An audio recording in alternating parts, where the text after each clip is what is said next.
At yun nga mga abel. Ito mga abel. Salamat nga pala. Shoutout nga pala kay Sir Ronald Gonzales sa napakagandang patoka. Yan, kalapatid mix. Breeder mix at saka flyer mix. Ito yung breeder natin. Yan, sa ilalim yung kulay yellow. Yan. Yan. So yun mga abel. Punta muna tayo sa loop natin, sa breeder natin. Medyo mainit nga lang ngayon. Anong oras na ba? Check natin sa relo natin. 12:34. Yan. Dilim eh. So yun mga abel, punta tayo dito. Story time muna tayo dito sa mga ibon natin dito sa dalawa. Dito kay ano natin, kay Pastel. Ayan mga abel. Kay Pastel at saka kay ano. Ayan. Kay Pastel at saka kay Grisel natin. Ayan, kay Vandenbroek na Grisel. So ngayon, kung napansin nyo, wala yung egg niya. Tinanggal ko. Kasi yung isang itlog niya is hindi fertile. Isa lang yung fertile mga abel. So ayan, ngayon, maya-maya lang na konti, Sunday ngayon, papaliguan ko yung mga ibon natin ngayon.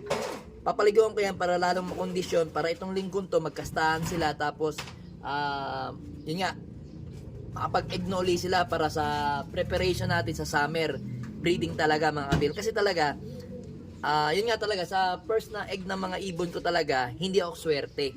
So ngayon, sinubukan ko lang kung mape-fertile nila yung dalawa. So ngayon, yung isa lang ang fertile.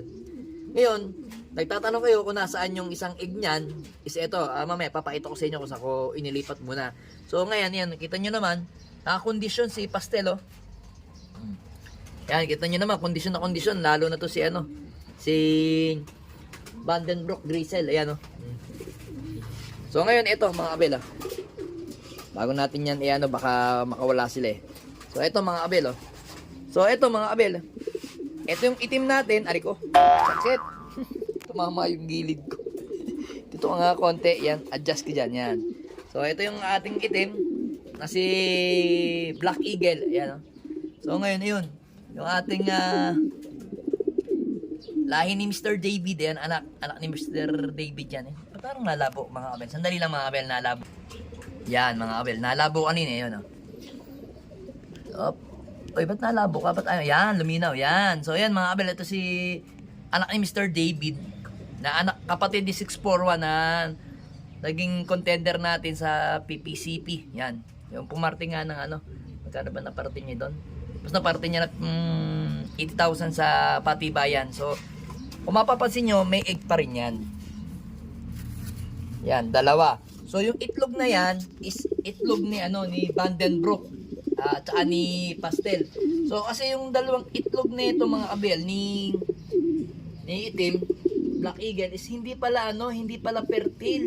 So ngayon nung after 4 to 5 days, tiningnan ko may ugat parehas mga abel. Tapos bigla na lang nagtaka na lang ako sa itlog nila. Nung sabi ko ba, parang hindi pa mapipisa ata itong mga itlog na to. So sinubukan ko siyang ilawan mga siguro mga 14 to 15 days. Nyek, anong nangyari? Nangitim yung itlog. Kasi nga hindi ko nga ginagalaw para akala ko kasi maselan.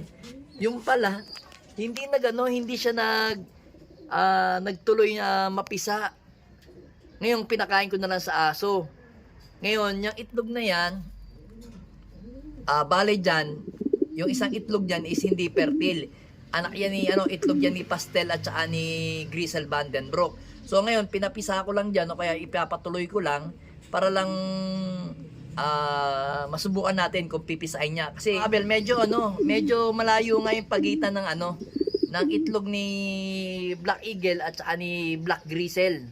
So titingnan natin kung mapipisa natin yan, yung mga abel. Kung talagang gagawin nila yung best nila sa pag limlim. Alam ko naman kasi pagka 21 days at hindi napisa, iiwanan na nila yung itlog. So okay lang 'yun. Ngayon, itutuloy pa natin yung isang isang clutch pa mga abel. Susubukan natin kasi meron pa naman tayo sa mga singsing dito, ayan, oh. Singsing natin, oh. Yan. So hayaan lang natin sila, yung dalawang 'yan. Then, ito pa mga abel, meron pa tayong ginawa sa ating mga breeder natin. Hoy, malak ka, yan. Ay, malaki. Ako ba tayo malak?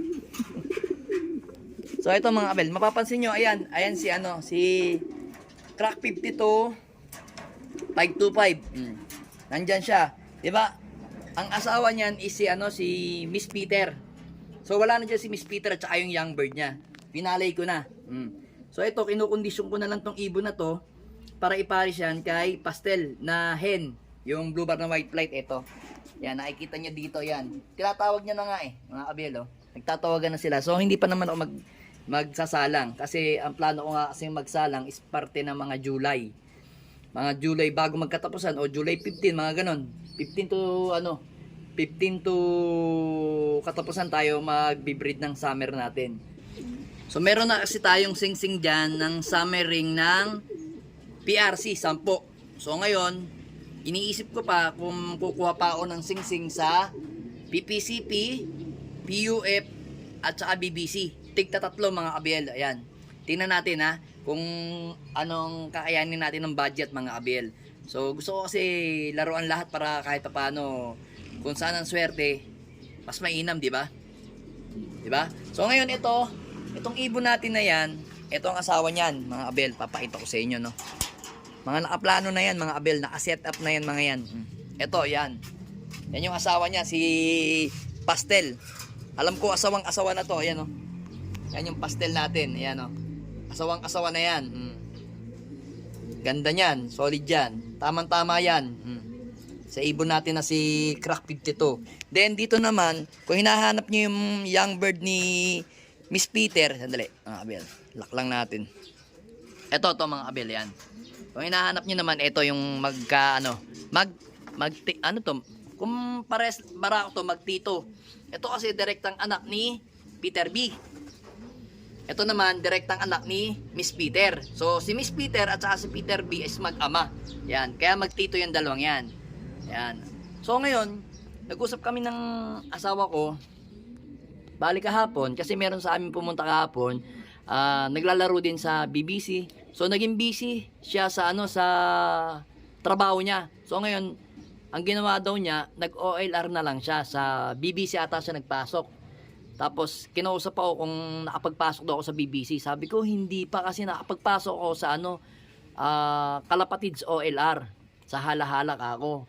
Kay Sir Ronald, shoutout nga pala sa'yo, Sir Ronald Gonzales. Yan. Then yun nga, sabi niya sa akin, ba't hindi ka mag-try magpasok? Sabi ko, titignan ko, meron kasi akong 2 young bird doon.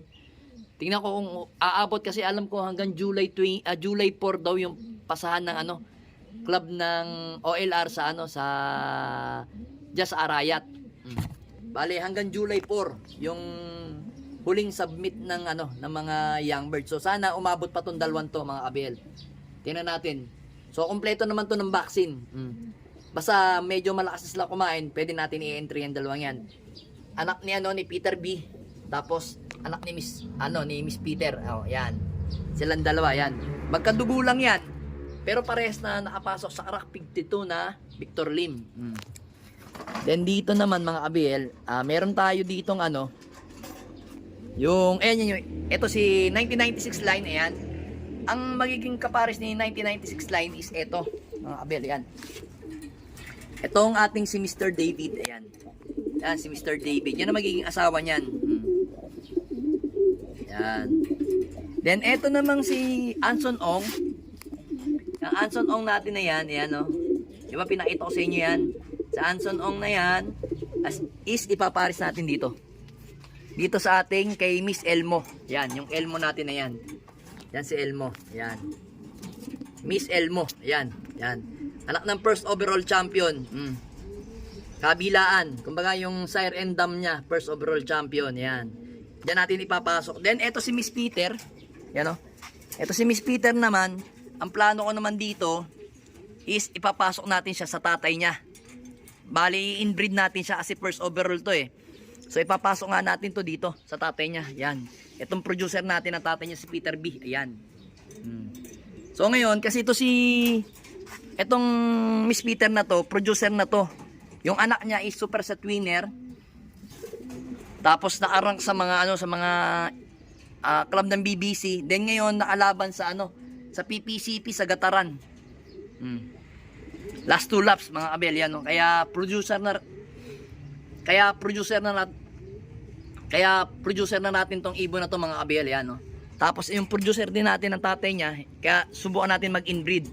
Yung magiging anak nilang 2 Yung isa lipad, yung isa stock. Subukan natin kung alin ang mas magaling. Kung magaling ba silang i-inbreed o magaling silang ilipad pag inbreed sila. So, yan mga kabel. Nag-story time lang tayo sa mga ibon natin.